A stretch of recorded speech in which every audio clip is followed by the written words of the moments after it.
welcome back sa panibagong video. Kain tayo ng popcorn kasi kumakain ako ngayon. Actually, habang nagre-record. So ngayon guys, ito na po tayo, nandito na po tayo. Actually guys, nag-live stream po ako sa ating Facebook page. So, actually, 5 lang nga nanood doon. Kahit 5 lang nga, at least, yung 1 hour na hindi sila umalis. Kasi nga guys, alam ko naman na mga 20 dapat siya manonood doon kung in-announce ko siya. Kasi alam ko na hindi naman kayo masyadong mahilig sa live stream. At boring guys kapag live stream. Kasi walang edit. Tsaka walang hindi masyadong matagal.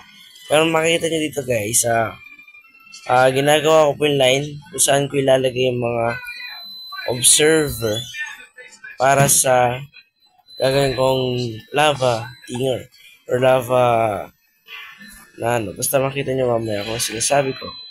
Ayun. So, ngayon, ginagawa ko na lang po ito para doon sa ating gagawin. So, ito dapat po, ay kapag ilalagay nyo ito, ay dapat consistent na nakaharap sila papunta dito. Hindi ka rito ay, kasya ba? Kasya ba siya dito? Wait lang, mate. Ano ko ito yung pagkakasya? Kasi kung makita nyo guys, parang yung ganito na dapat talaga nakaharap siya dito para mailagay mo siya doon. Lalagay ko muna to. Ayan. Makita nyo guys, ganyan dapat yung piston nila kapag gagawin mo to. So, ayan, makita nyo, napakalapit nito. Tapos ilalagay ko po yung pabaliwanag ko siya kung paano siya gagana yung redstone niya. Kasi guys, isa po to sa pinaka-basic na redstone sa Bedrock Edition sa Minecraft. Makita nyo, talagang basic na basic siya. So, kung man ganito lang pinaka-best to do this. Kasi, ito na yung basic eh. So, ipapaliwanag ko na mangyayari. Halimbawa to, magkakaroon siya ng mga trapdoors. Which is in trapdoors, baka dito ko siya ilagay. So, kapag nilagay ko siya dito, pwede na naman dito. Yan, nanonood ko ako sa movie kaya hindi ako makapokus sa ginagawa.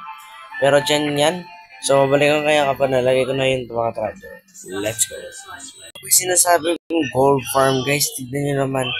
Gagana po yan actually. Ang hirap talaga niyang panda rin. Pero mag-search muna siguro ako kung paano siya papaganahin.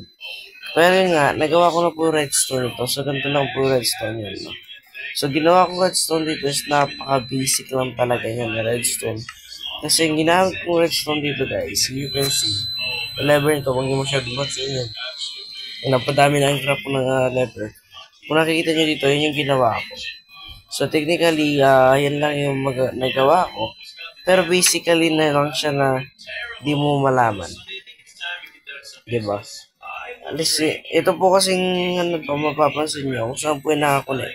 And, nagulat din ako nakakunik po siya sa farm ko na Pero yun nga guys, maraming salamat sa panonood ninyo guys at magkita-kita po tayo sa susunod na video. Hanggang sa muli. Peace.